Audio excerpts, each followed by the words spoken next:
सम्मानित सनातनी बंधुओं, मैं श्रीनिवास राष्ट्रवादी संस्थापक भारत रक्षा दल ट्रस्ट आज एक विशेष विषय सनातन धर्म से जुड़े मुद्दे से मैं आप सबसे बात करना चाहता हूँ। सम्मानित साथियों, इधर तिरुपति बालाजी मंदिर के प्रसाद में मिलावट की खबर आई, उधर एक इंग्लैंड के होटल में जो है दाल में मल मिलाने की भी बात आई, जूस में यूरिन मिलाने की बात, रोटी बनाने में थूकने की बात, पानी में वगैरह वगैरह। इस प्रकार से जो है कुछ एक इस प्रकार की घटनाओं की वीडियो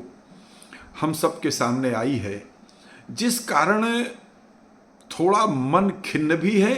और ये कहीं न कहीं लगता है कि कोई बहुत बड़ी साजिश अंदर अंदर जो है चली जा रही है। उस साजिश को अभी आज एक हमने पोस्ट देखा, हमारे राजाजीपुरम लखनऊ के तड़ियन मंदिर में यह तय हुआ है कि गर्भगृह में अब लड्डुओं का भी सबका भोग नहीं लगेगा, फल और सूखे मेवे वगैरह इस प्रकार के भोग लगेंगे। चलिए ठीक है, सुरक्षा के दृष्टि से यह सही है, लेकिन हम उसी साजिश की जो बात कर रहे हैं आप सबसे साथियों, उसको आप थोड़ा सा समझो। देखिए, मैं थोड़ा सा अतीत में जाते हुए आप सबसे कहना चाहता हूँ, हम लोग भारत रक्षा दल के सनातन सेना की का एक प्रकोष्ठ संगठन का बना करके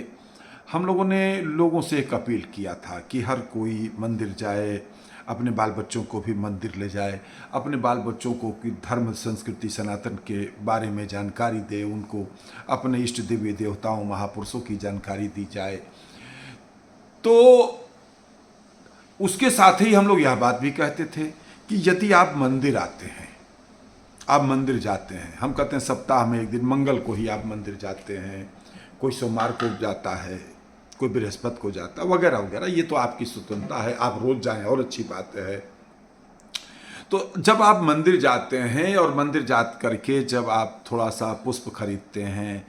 थोड़ा प्रसाद लेते हैं, धूप अगरबत्ती लेते हैं, कुछ लेते हैं,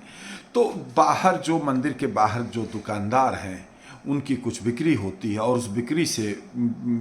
कुछ उनको द्रव्य रूप में लाभ की प्राप्ति होती है और उस लाभ की प्राप्ति से ही वह दुकानदार अपने परिवार का, अपने बाल बच्चों का भरण पोषण करता है, कुछ और भी उससे काम करता है। देखिए, सभी लोगों को तो सरकार नौकरी दे नहीं सकती है,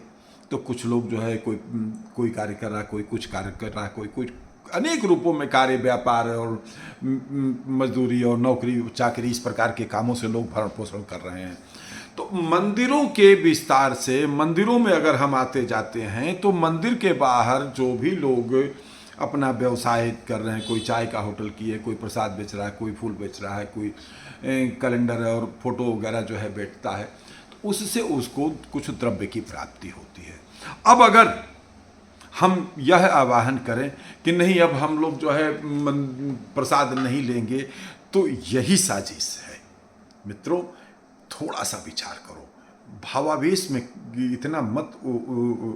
उत्साहित हो जाइए कि हम उस साजिश के शिकार हो जाएं। यही तो लोग चाह रहे हैं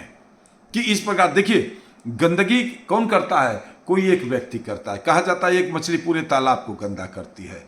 तो हमें उस मछली को समझना, वो मछली कौन है।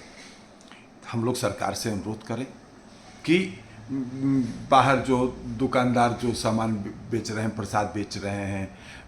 फल फ्रूट बेच रहे हैं, वह नेम प्लेट भी लगाएं, उनकी सैंपल की जांच भी होनी चाहिए। यह सारी सब बात की जाए, लेकिन अपने दुकानदार भाइयों का देखिए, वह सनातनी ही अधिक से अधिक हैं, उनकी दुकानों से हम प्रसाद नहीं खरीदेंगे, फल फूल वगैरह नहीं खरीदेंगे, तो उनके परिवार का भरण पोषण कैसे होगा। इसलिए मित्रों, इस प्रकार की बात न करिए कि प्रसाद हम नहीं ग्रहण खरीदेंगे। प्रसाद भी खरीदिए, सब कुछ खरीदिए, हाँ थोड़ा सजग रहिए। और मैं फिर से उत्तर प्रदेश सरकार के इस निर्णय की बहुत बहुत प्रशंसा करता हूँ कि ठीक है कि सावन में कांवड़ यात्रा के दौरान आपके आदेश पर सुप्रीम कोर्ट ने रोक लगा दिया था, लेकिन फिर से आपने एक नए सिरे से जो कार्य किया है वह अत्यंत प्रशंसनीय है और इसकी जितनी प्रशंसा की जाए उतनी ही कम है। शुद्धता के दृष्टि से हमारा यह अधिकार है कि हम किस दुकान से हम चाहे कोई भी सामान है, खास तौर पे खाने पीने की वस्तुओं की जो है हम कहाँ से खरीदें कहाँ से न खरीदें, ये हमारी स्वतंत्रता होती है। लेकिन कोई व्यक्ति अगर अपनी पहचान को छिपा करके कोई व्यवसाय करता है, उसे हम छल की श्रेणी में लेते हैं, उसको हम ठगी मानते हैं कि वह व्यक्ति ठगी कर रहा है। और ठग और छल करने वाले के साथ कड़ाई का दुर्व्यवहार होना चाहिए, इनके ऊपर कड़ा एक्शन होना चाहिए। हम यह भी मांग करते हैं, मैं पुनः उत्तर प्रदेश सरकार की इस निर्णय की कि सभी दुकानों पर फल फ्रूट्स वगैरह की खाने पीने की वस्तुओं की दुकानों पर नेम प्लेट, और साथ ही हम यह भी अनुरोध के साथ कहना चाहते हैं केवल दुकान के मालिक और मैनेजर के ही नाम से काम नहीं, बल्कि वो हलवाई का भी नाम लिखें